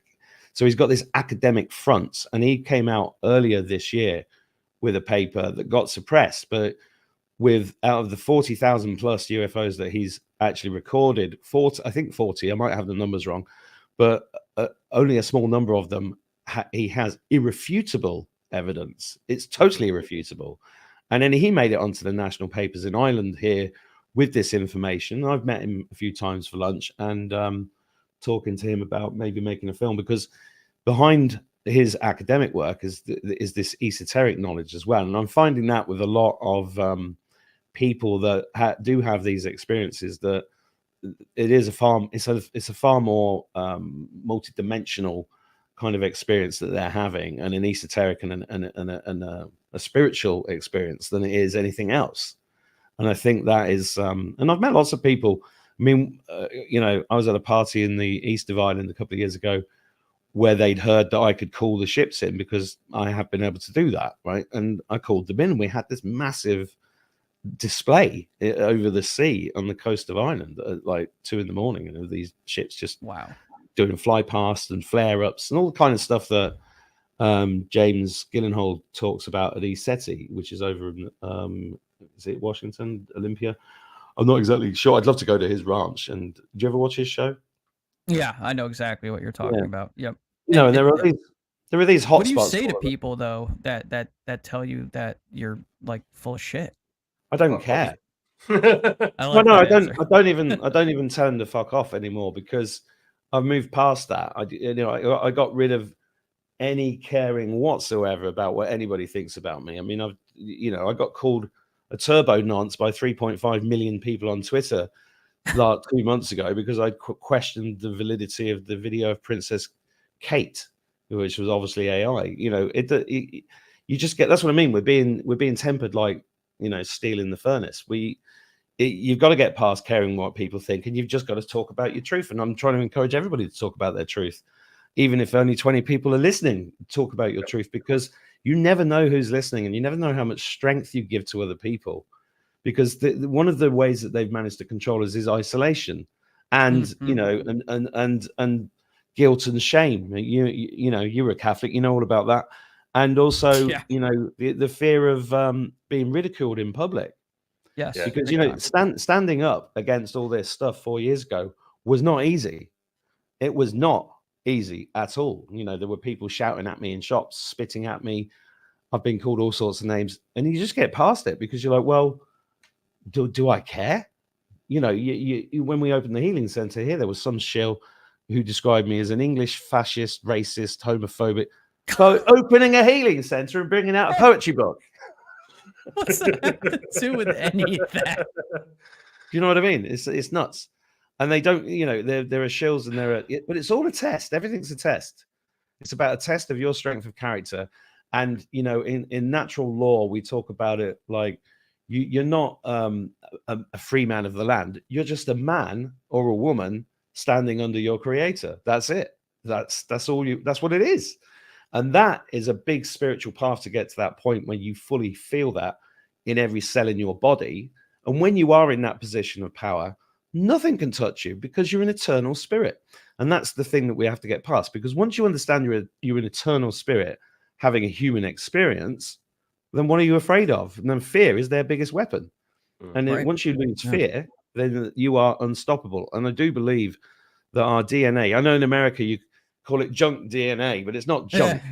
It's certainly not junk. It's I find it fascinating. Well, that 97% DNA is being activated. And just anecdotally, the people that I meet who have become more clairvoyant, more psychic, you know, people, I was talking to somebody today about levitation. You know, this guy's a druid. And I was like, really? Did you really see that? He said, yeah, seen it, done it. And I was like, whoa, you know, and these things are real. You know, there are, I think there's like either 100,000 or 1 million recorded examples of Tibetan monks disappearing into their light bodies across China. Oh, so you're talking about like the rainbow body. Yeah, the rainbow body. Yeah, you know, these things are real, and the people are, you know, it's just been hidden from us because they want to keep us in the pen. We keep them in the pen. We can keep feeding off them, but they know that this time has been coming, so they've just upped at the ante and shown their face. You know, that's why we've got the Eurovision Song Contest was a big satanic ritual. So was the 2012 London Olympics, which was full of COVID, and it was all, you know, these, and people are now seeing, and people are now seeing these things retrospectively, and they're putting the pieces together. Because when I get online and start talking about satanic ritual abuse and stuff like that, people just glaze over. They're like, they just don't believe it. And the reason they don't believe it is because they can't imagine a human being would ever do anything that horrific. And that's when you have to come to the conclusion that I did. They're not human. Yeah. And once you understand that, then you're dealing with something else. That's interesting because I'm not... Digby, you had sent me a post yesterday. Probably. Yes. From someone that we know on Twitter that went on sort of a rant. And I don't mean like they're crazy. I'm just saying that they got passionate about what they were saying, and they're like, he's, you know, I can imagine him yelling in my head, "You want to know why they don't want you to know? You know what the big problem is? The big secret they don't want to touch." And he's going on and on and on. And he's like, "They're walking among us, and they're in the government." Like that's, and I'm like, okay, look, I can't prove that. Now, I have done personal research on the first part of that, where it's like, they're walking among us. There's the hybridization program, all of that. That's really interesting material that I do think people should at least have a look over. I can't prove it or disprove it, right? So it's like I don't know. However, the one thing that I've always thought about is like in the UFO community, it's like, well, what's the butt of every joke? And it's the, you know, reptilians run the government thing, right? Like that's always the thing where like everybody and their mother is like, "Oh, dude, shut up! Like, what the hell?" And yes, there's a lot of crap with that, where people will pull up video clips of this person morphing when it's just like digital artifacts and such. But then there's another part of that where I've heard some stories from people just here and there, and I'm like, well, that's really weird. Like, I don't know if you guys know Billy Corgan, right? The lead singer and guitarist from the Smashing Pumpkins. He was on Howard Stern this one time talking about this, and he said that he saw, like, and he was dead serious, like stoic, sitting there, like no jokes, like he's being so serious about this to Howard. He's like, "Yeah, I saw somebody like transform in front of me once," and Howard's like, "What are you talking about, Robin? Is he serious?" And Billy's just sitting there like, "Yeah," and I don't want to talk about this anymore. Well, we know what happens to people who do speak out about. And it's just like, anything what? this. It's like, if that type of shit's going on, what else is going on? You know what I mean? And because I don't know. I know what I know, and I've experienced, and I have my beliefs. Like, we're being visited. There's probably interdimensional this and that interacting with us. Somebody's got tech that I can't go out and buy, and abduction and like those things. I am pretty damn sure are real, and I've seen what I've seen. But then you get down that road, and it always made me wonder. It's like, if that was going on and they really wanted nobody to know about that, it's like, well, what's the best way to keep people from even touching that? It's like, well, you turn it into a joke. You make fun of it to death. And I've seen them do that with UFOs, the cover up, the stigma. They've been doing that longer than I've been alive, but now we're breaking out of that. We're beginning to realize, like, no, they're lying. And this entire time when they've been playing the crappy X-Files music with the weird little green men graphics on the news, that was all a distraction. And they're lying. And they know they're lying. And now we're picking up on it. And they're like, oh, shit. Well, now we probably have to come up with a plan to tell them. But let's do it in a way where we can absolve ourselves of any sort of responsibility or accountability for the people that we killed, that we had to shut up in the midst of it. That's what they're doing right now, is what I think. Is like they're scrambling to figure out how to take away responsibility from themselves and to just be like, well, here's the information, but just don't look at what we did. Left hand, right hand, left hand, right hand. That's what's happening. It's happening all over the world in multiple different areas as well. And this is, I think it's very interesting when you start going down one rabbit hole, you start looking into the other things, and you start seeing how they're all connected and how it's shaping the world that we live in. I started going down the rabbit hole because I started looking back into UFOs, UAP, whatever you want to call them. And then I started looking into other things and started believing other things because I thought, well, if they're covering up UFOs from us, and what they really mean, then what else are they covering up? What else are they lying about? You start drawing parallels with other things, and you start realizing that it's all related, and you start if you let it, it can literally just consume your mind. Yeah, no, there's no question. question. Chris has put here in the thing, the fear of physically dying keeps most people in a slavery box, and 100%. I completely agree with that. And I'm one of those people. I used to live with a crippling fear of death. I did. I do. I Still can tell you what, right now, I don't anymore, because I'm at the point where if I die, I believe that I don't die. This body will die, but I myself, whatever I am above this, I don't think that I do die. I think that I am a being that is simultaneously existing on multiple planes of existence all at the same time. This is one physical representation of me. I am not the body that I am in. I am not the brain that is in my bloody skull. I'm not. I'm more than that. Yeah, And I if believe you that, think but I have to convince my body of that. I'm That's what I deal with anxiety. Physical act of dying, because I don't want to go through pain or be mauled in a horrific accident or anything like that. I think like anybody grizzly would feel bear or that. a shark or something. It's like nobody wants that But at all. But I'm not afraid of what's beyond that. And Tom, what was one of the first things I said to you when your auntie passed? Is I messaged you and I said I have complete confidence that she is in an absolutely wonderful place right now. That was a really beautiful thing to say in that moment too, because it's like I do believe that. It's weird. I live in this like dual existence sort of, where it's like I have my beliefs, my strongly held convictions, the things that I lean in the directions of, but there's a lot of times where my physical body doesn't comply with that, which is really interesting. It's like, well, why does that happen, right? There's still programming in the back of your mind. I developed anxiety disorder, right? So again, full transparency, I take medication for that, and it shut off my panic attacks and stuff. Like, I needed that help because I did not know what to do with that. Like, it's just a very difficult time, and it was scary, and I'd never want to experience that shit again. But if I know, we talked about this because we were talking, when we're talking about regressive hypnotherapy and things of that nature and what your wife does and such. It's like, I know that if we got to the root somehow and basically convinced my mind not to be afraid of death, I would become a completely different person. I would probably just go hop on an airplane just to do it. You need to do magic mushrooms, Tom. I have done. I've done DMT. There's still More. We things need to that do I more. have to get out. Yeah. Oh, look, that's a clip. Where's the timestamp? My wife sent me a screenshot from a Facebook group in Thailand, and it was because we're looking at going to Thailand in a couple of weeks, and it was like a DMT ritual center in Thailand, and I'm like, I am there, I am going there, I am doing that, definitely. Oh, there he is on stream. Oh, hi, Jet. Little Jet's here. There he is. He Hello, walked Jet. in. Hello. Oh, he's a good boy. No Oh, dogging on camera. He needs a bath. You need a bath. I mean, you know, I've got this book here on my desk. Terminal Cancer is a Misdiagnosis, right? Because this is a very interesting book. The author came to see me the other week, and it's really talking about German new medicine and the fact that every condition that we ever get is to do with a traumatic event, either in this life or a previous life.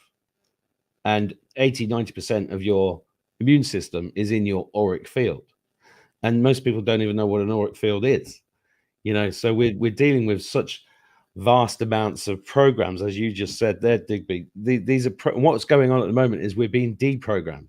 Mm. So this is why, you know, medication is not a good idea, because it's hiding the program. It's not dealing with the program. So you've got to get these things need to come out of the system.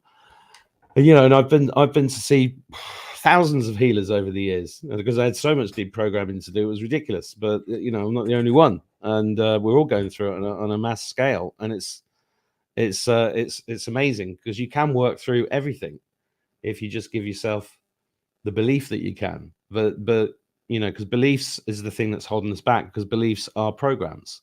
And there's a great woman called Lisa Schwimmerhorn who wrote a book called "In Every Belief Is a Lie," because the word lie is in the word belief. So, you know, getting rid of those things, and it is extraordinary because they're so deeply held. You know, when people come into our healing center, the first thing we ask them is, what water do you drink? And they're like, well, you know, tap water. And I go, well, you know, that's full of fluoride and chlorine and all sorts of shit. And they kind of know that around here. So then they go and buy water from the shop, €5 for a big bottle of water. And I'm like, well, that water may be clean, but it's not alive. And they're like, what do you mean alive? And then you start talking about living water. Most people don't know what living water is, but we're drinking. Yeah, well, no, but very few people do. But if you told me about it. Actually. But if you take people through a process of cleaning water, bringing it to life with copper spirals, magnets, etc., then putting hydrogen in it, and then adding salt, you get rid of 90% of most people's ailments. That's unbelievable. Do they sell? So, like a filter that can do that, you know what I mean? Like, is there something you can just go online and buy that does this? Yeah. I've got all of them. I bought up the whole world's supply. You know, we're about to expand our healing center massively, and I spent most of the day today with a man who knows more about the consciousness of water than anybody I've ever met, and it was total coincidence that I came across him, and he only lives half an hour away. Oh, that's and funny. You know, he just gave us a 4-hour lecture this afternoon about what he knows about water, and it just gets deeper and deeper. Water is the key to everything. You know, we are well, really 78% water. Yeah. There's a lot of arguments about the percentage of whether it's plasma or water, but you know, people should not drink water without salt in it because it dehydrates you to do that. And then the government is saying drink 5 liters a day. The government's also saying eat 5 fruit and vegetables a day, which are poisoning you. Anything the government says, do the complete opposite and you'll be right. I was watching something the other day and it was about nicotine, and actually they did a study and that people that were using nicotine were actually recovering from COVID much faster. And a lot of the people that were dying in hospital were dying because they were no longer receiving the nicotine that was saving them before. And a doctor went in and slapped nicotine patches on their legs, and do you know what? They all recovered. Fascinating. That's why they're rushing to stop anybody having any access to any tobacco at all. I mean, tobacco and this I've noticed that. This stuff is poison. The tobacco, raw tobacco, is used by Native Americans for thousands of years as a spiritual. You know, it's a spiritual thing. Yeah, because it's not like they just naturally wash it. It's not, you know, the problem with cigarettes is really, because I was a cigarette smoker for 10 years and then I quit. It's not the tobacco and it's not the nicotine, right? Nicotine is addictive, right? But addictive doesn't necessarily mean bad. It just means addictive. You could be addicted to happiness. You could be addicted to exercise, and those are good things, right? Nicotine's actually not addictive. I'm beginning to notice some things with that. Nicotine is actually being used in the treatment of like Alzheimer's and dementia, like some like really, really promising studies with that, which would have helped my grandparents, God bless them. And not only that, but like most of the nonsense that's hurting you in a cigarette is coming from the filter. Yeah, it's coming from that filter. And the other stuff that they put inside the cigarette to make sure that it keeps the light and everything like that. You know, it's but nicotine, the product itself, isn't the problem here. But we're told that it is. But also nicotine, as I was saying, nicotine isn't addictive. You are programmed to think that nicotine is addictive. Therefore, it is. Yeah, I mean, when I quit cigarettes, it's not addictive. I switched to vaping, but again, the difference, I'll tell people, listen, because the big tobacco companies would love nothing more than for you to think that these are just as bad or worse, so that you'll just end up smoking.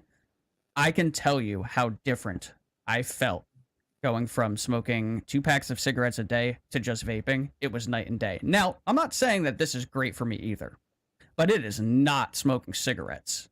There is no question in my mind. When I tried vaping, it felt like my lungs were bleeding. It was like, the pain. You were vaping. The pain I felt for days when I was That's vaping. Odd. Yeah, I never experienced anything like that. I couldn't get on with it. I'll be honest, I absolutely love vaping. But I'm gonna, again, I think I'll be able to quit this relatively soon, honestly. And again, I have an addictive personality. I've talked about it on the show before. I used to have a drug problem. I got pulled into the whole opioid thing, and when you come out of the other side of that and you realize where half that shit came from, oh, fucking Paul, he's amazing. That's 5. Vaping gave me crabs. Yeah, it's amazing when you realize it's like all of my friends right now that are no longer living because of the opioid crisis. It's like, well, who do I blame for that, right? It's like, did you guys know that there are like American and like UN soldiers that are guarding poppy fields across the world? Yep. They're not burning them. They're not confiscating. They're guarding them. Well, why? Well, the CIA is a drug dealing operation. It isn't, is it? Really? And it has been forever. Yeah. Like, why wouldn't you make money? Like, I've thought, it's like, well, of course they're going to do that. Like, because they could just come in and do whatever the hell they want. We're the CIA. Yeah. The US government is an arms dealer. Is it money? Because this is the thing. When I hear people say it's money, it's nothing to do with money. Because the same people that control all of that control the printing presses of the money presses. So it's like when I say to people, why do you pay taxes? Well, for the roads and the schools. No, because you're paying taxes to the same people that control the money supply. If they wanted money to do that, they'd just print the money.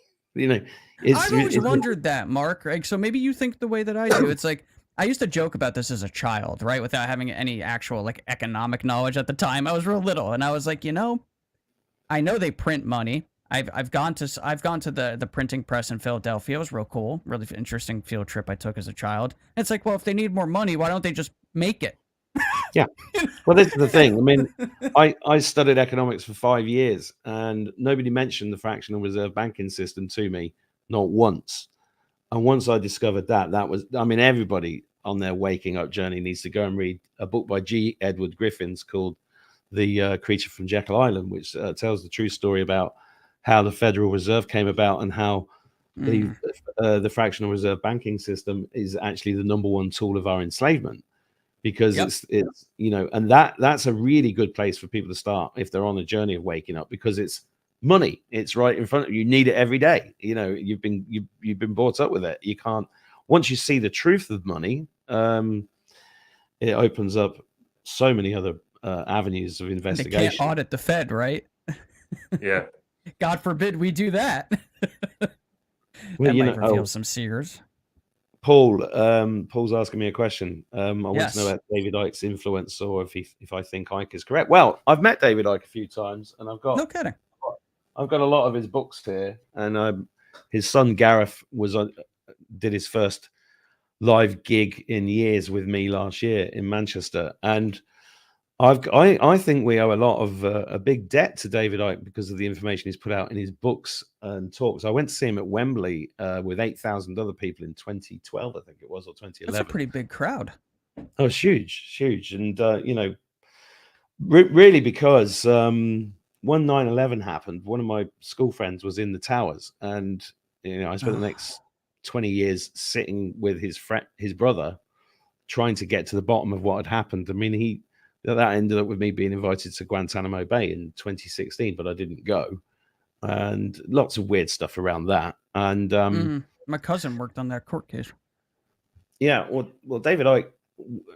What's been interesting is his refusal to believe that anything that Q or Trump is real, and there's this refusal to believe that there's any good in the world that's working against the evil forces, because I'm pretty damn sure there is.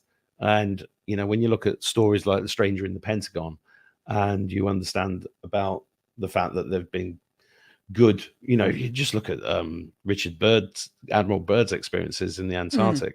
There's a lot more going on than meets the eyes. So to answer Paul's question, I think David's done a huge amount. I think he's genuine. I've had people tell me all sorts of things about all sorts of people. I reserve judgment. I don't call people out unless I can prove anything. But I do find his outlook a little bit more pessimistic than mine. Let's put it that way. I think that's fair. I can get that.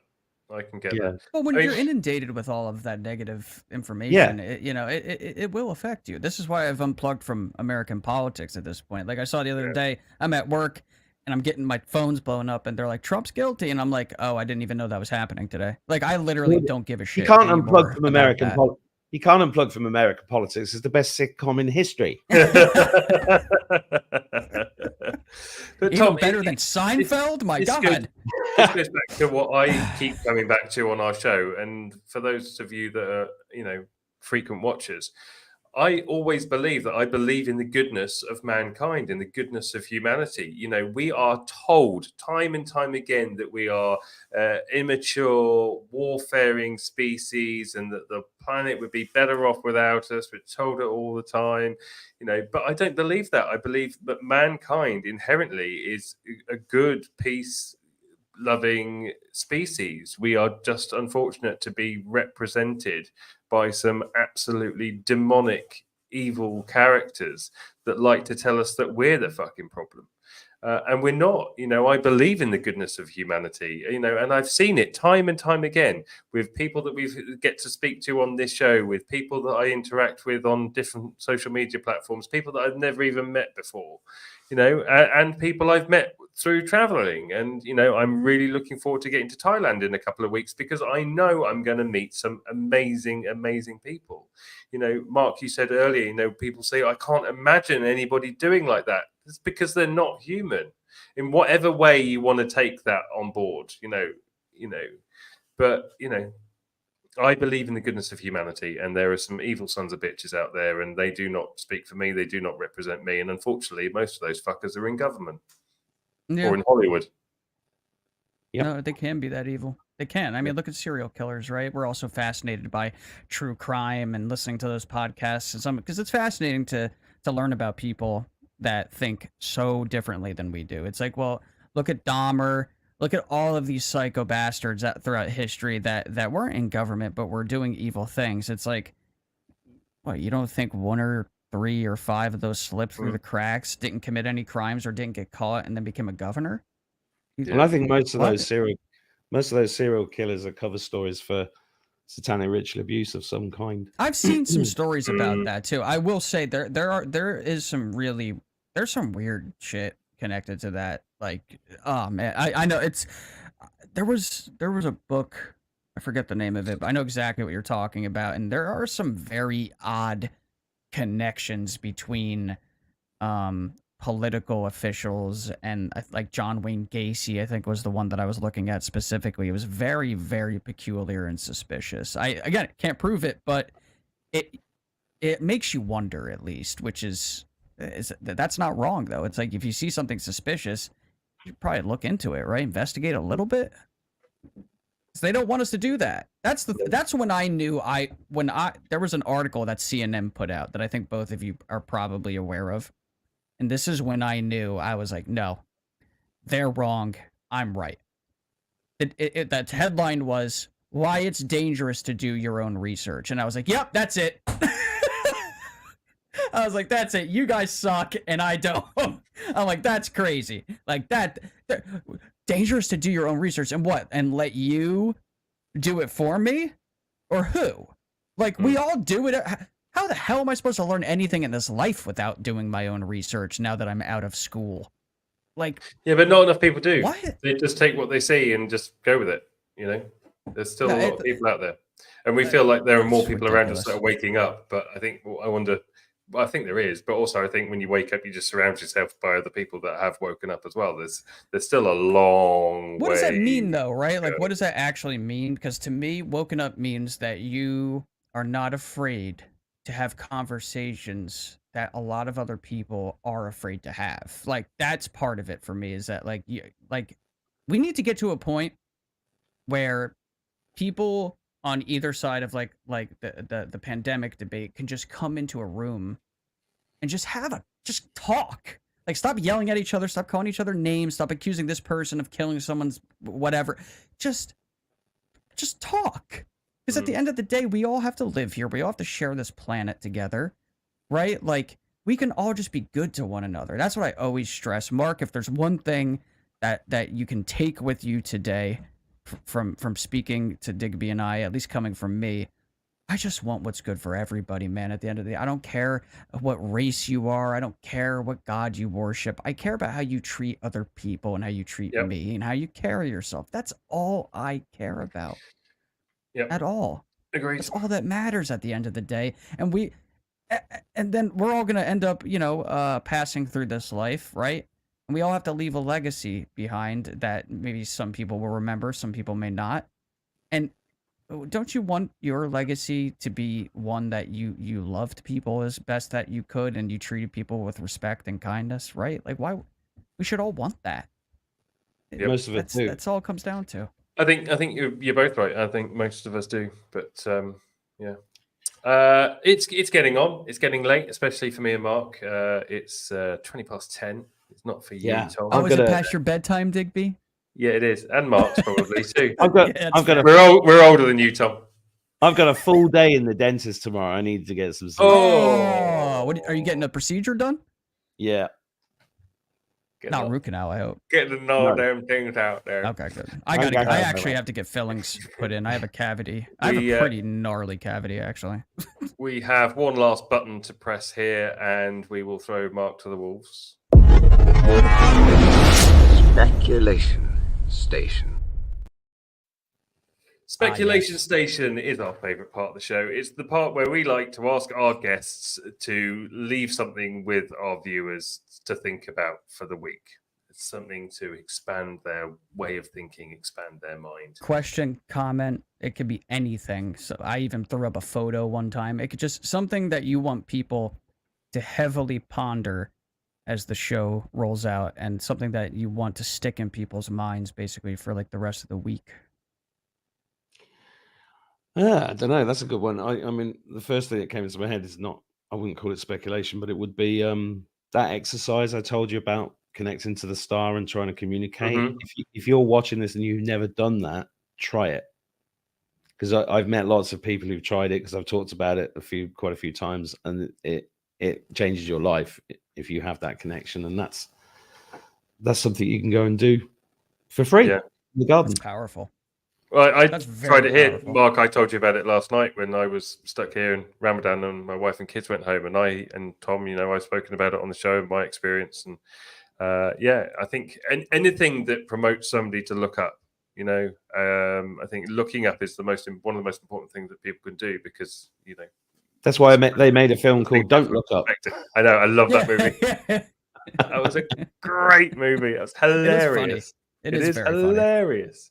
But yeah, But you look know up. that will change your life if you can can create a connection like that and learn how to meditate. Just because all the answers are in somebody told me this years ago, and I used to argue with them, but they were right. All the answers are inside, and we're just peeling back the layers of who we really are, and that's a very exciting thing. And understand that you are the creator of your own reality. So, if you've got any negative thoughts about anything, learn how to calm that monkey mind and find your center and find your power. Yeah, I love that. Love that. Thank you so much, Mark. As I said earlier, everybody, if you would like to get your hands on a copy of Mark's book, Weapons of Mass Protection, there's a link in the description of this video. If you don't follow Mark already, please do. He is on X at Mark Attwood. Thank you so much. Tom, thank you for joining me. As always, it's been a wonderful show. Thank you to everybody watching. Take care, God bless, and we will see you all next week. Thanks, Much guys. love, everybody. Bye.